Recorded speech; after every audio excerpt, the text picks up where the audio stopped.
Duff here. How you doing? Another 3D printing video. But the exciting thing about tonight, let's not talk about the CR10 because that's not exciting me right now. The exciting thing is this box right here that just arrived today. And this, presumably made in the USA. It's kind of cool, huh? 3D printed. It's not from China. Imagine that. Just another reason to possibly give this manufacturer a try. This should be my Dagoma Neva Delta 3D printer. It's a Delta style 3D printer. So let's see what we got inside. We have a smaller box. I did see someone post they bought one on Amazon and it came packed in a haphazard fashion and some stuff was broken or missing. Okay, these are the arms for the Delta printer along with some test filament, a SD memory card, a scraper, a little badge thing, not sure what that's for, some cleaning wipes, some more test filament. Here's the arms. I believe these are magnetic. Instructions. Here's the little scraper. And one more box. A box inside a box. Let's see what this is. I'm guessing maybe a power supply. Yes. Oops. Power supply. Okay. So then, down in the box, there's some gold filament. It's just kind of tossed in there. I'm not sure why. Let's see if we can back up a little bit here. Set this stuff aside. And let's get out the biggest box, which presumably is the printer itself. I ordered this late last week. It didn't take too long to get here.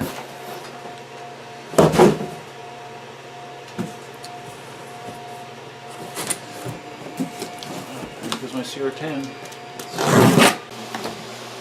Okay, so now we are back to opening up the main box.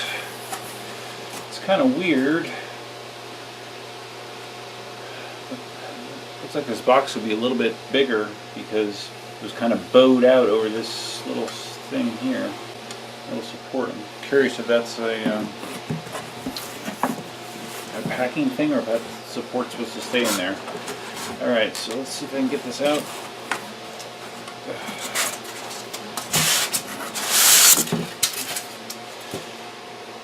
Packing's a little iffy. It's not quite as... I mean, it doesn't seem damaged or anything, but...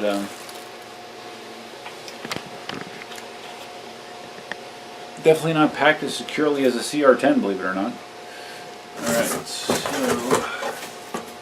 I mean, as long as it's not damaged, that's all that really matters. Alright, so here is the hot end. This does have a Bowden style extruder.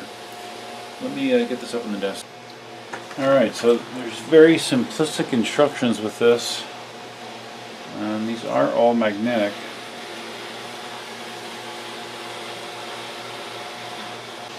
Let's see. Sorry, I have to close the door. Alright, so there's these little balls here. It's very interesting. Just kind of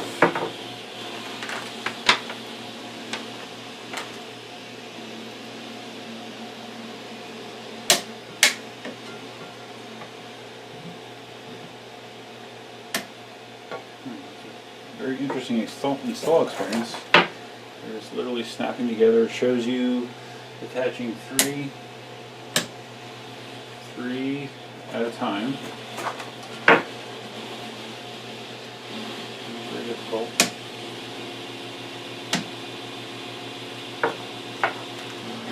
So all I basically did was just move these slider arms more or less in the same vicinity. Alright, so it does say these little orange spacers come out. See, it's interesting with the Dagoma or Dagoma, however it's pronounced, that majority of the parts are 3D printed. I guess that's why they can do it inexpensively. Alright. Now, something else I saw people mention in their videos was that there was a 3D print that's left on the bed that some people inadvertently just left there. And the diagram actually shows removing it, but in my case, it is not there. My build plate appears to be clean. Okay, so it says do that.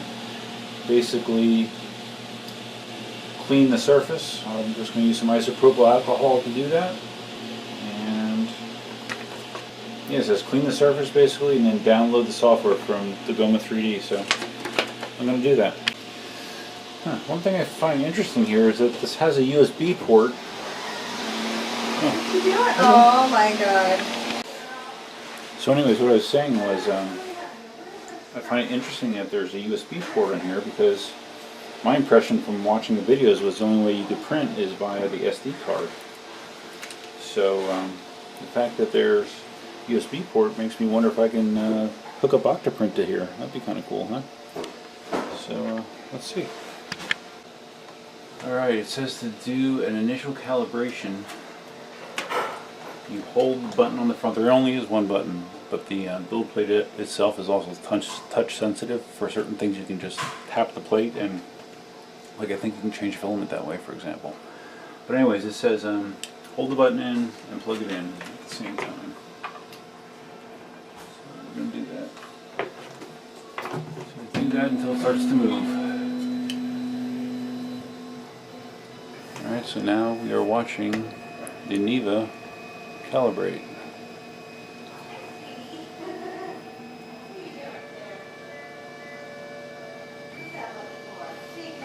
It has a touch sensor in the hot end that it touches the plate to adjust itself.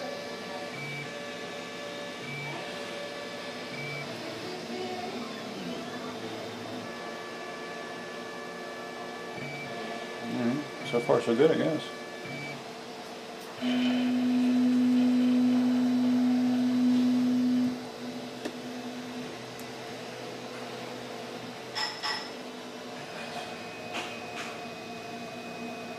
Sort of looks like it's doing the same thing, but maybe more touching.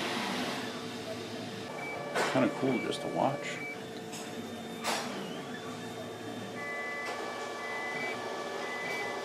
Yeah, it takes longer than I thought. It says here that it could take approximately 3 minutes until it finishes, so you get the idea.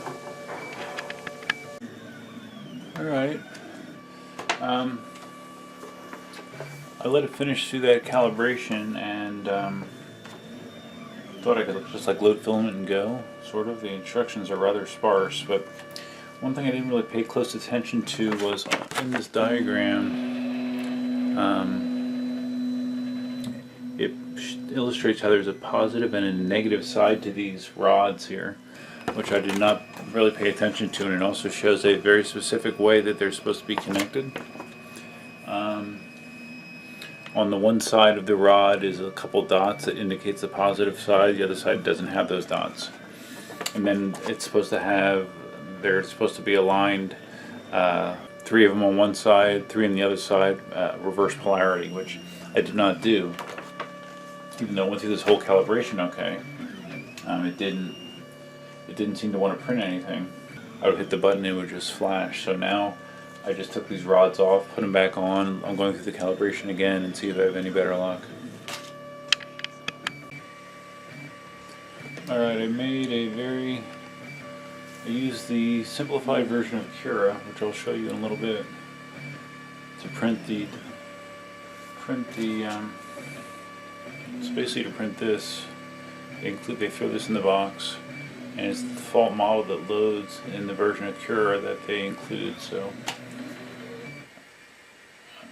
I'm just waiting to see what to do next. It just did like another calibration, it looked like. Now it's stopped. I started to load this in here. Now, unfortunately, the instructions, it's a quick start, and it like shows really nothing operations-wise about what to do. And when I go to their website, like there's no, like I can't find any manuals. and I had to do digging on Google to find the version of Cura that comes with this. It's not easily locatable on their website. It's very, very odd. Okay, we are printing,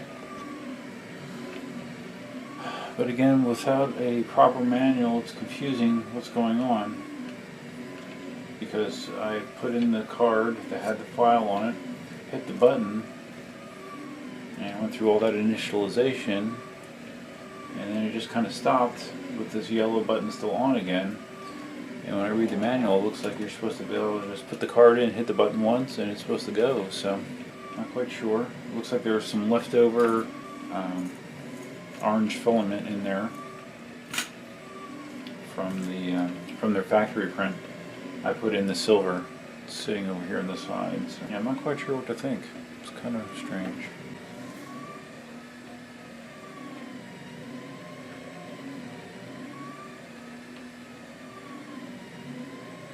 I scaled it up 200%, so it's basically a bigger version of this. That's what I'm printing.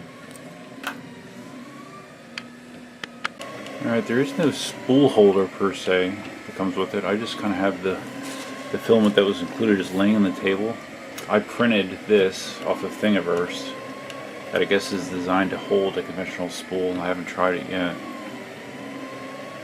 But for now, for this test print, I'm just going to let it use up this included filament and see what happens.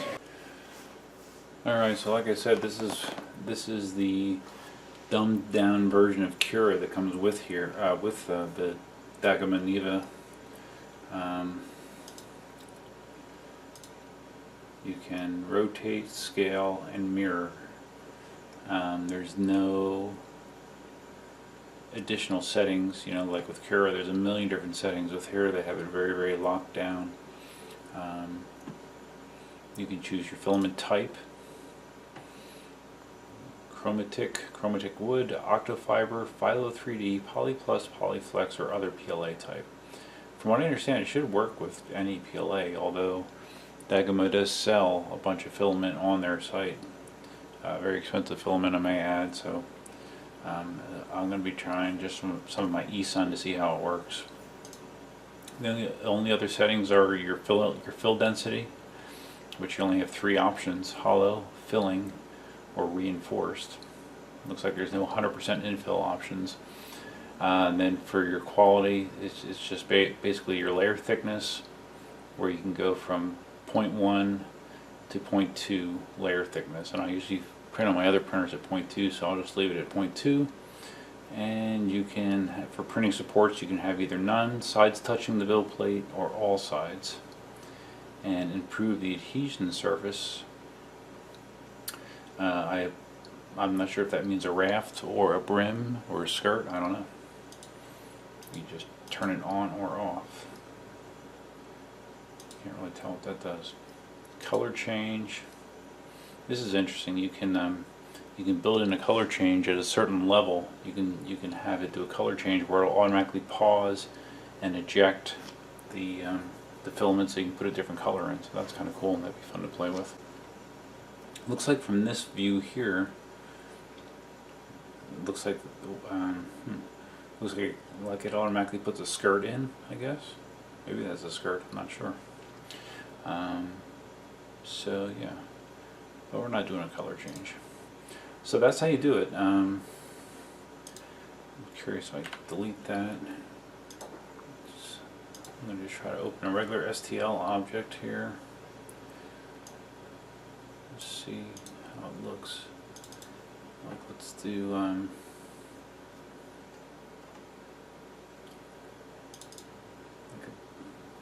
see if I can find the benchy. Where's the benchy?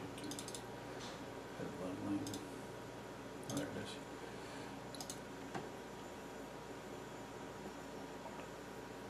is. Okay, so there's the benchy, so that'll probably be my next test. Alright, just got done with my first print on the Neva. And here it is. I took the badge that was in the box and I blew it up to 200%. And you'll notice that the top is white, but the bottom is silver. I started with some of the silver filament that they included, and I stopped at mid-print and changed to my eSun Plus PLA filament to finish the second half of it, and worked pretty good. Basically what I did is to change filament was you hit the power button once, and then you tap on the build plate a couple times. And you have to tap pretty hard. But then it ejected the filament, and I loaded the PLA, the eSun PLA, and it picked right up, and turned out pretty well. My filament holder, that works pretty good. I have the arm turned now. It's at a better angle, so the filament seems to be pretty workable at that spot. But now I'm going to try to print a benchy, see how a benchy turns out on this thing. So I think that's a pretty solid test. It does make some odd noises. I don't know if it's just the nature of the beast with it being mostly 3D printed parts and it being a Delta printer, and a little noisy, but the print quality was okay. So let's see how a benchy turns out. I can tell you one thing that's a little weird. Not having any sort of information panel, no LCD screen on this thing. You don't really know what it's doing. Like for example, it just did its touch. It touched probably 9 or 10 different spots on the bed, and then it parked itself here, and it was just sitting here for like, I don't know, 2 minutes with this light on solid, and I didn't know if it was screwed up, if it was okay, but evidently it was heating. It was probably bringing the hot end up to temperature, but you really have no way of knowing that, so that is one downside. But I have to keep in mind that the printer was only $249, including shipping, so that's part of the trade-off, I guess. But the 3D benchy print has started, and we will see how it does with that. Hey, it's the next day, and I woke up. I started this benchy before I went to bed last night. One of the other things that they include is another spatula. Okay, there you go. Looks pretty solid.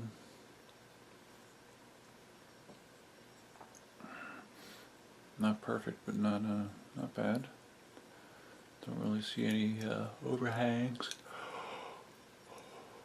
A little bit of like banding here, I guess you would call it, but overall not too bad. You like my bed head?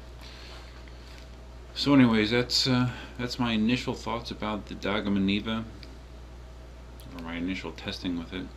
As far as my initial thoughts go, it was a bit confusing at first, the lack of documentation and the lack of stuff on their website, like no manual, and I had to like find the Cura software, like I had to dig through things to find it. It wasn't easily accessible on the website. I don't know if that's just a temporary glitch or what's going on, that they don't have the Cura software on the website. As far as operating the printer, again, it's a little weird, not what I'm used to, but it does work. Being able to change the filaments on the fly was pretty easy and pretty cool, and I'll be doing a lot more testing with it. The noises that the printer makes while it's printing are a little odd, some creaking, some banging at times, but the overall result was acceptable. So I'll do some more printing with it today, and I'll be sure to share my feedback as it develops. So that's it. Until next time, Duffman out.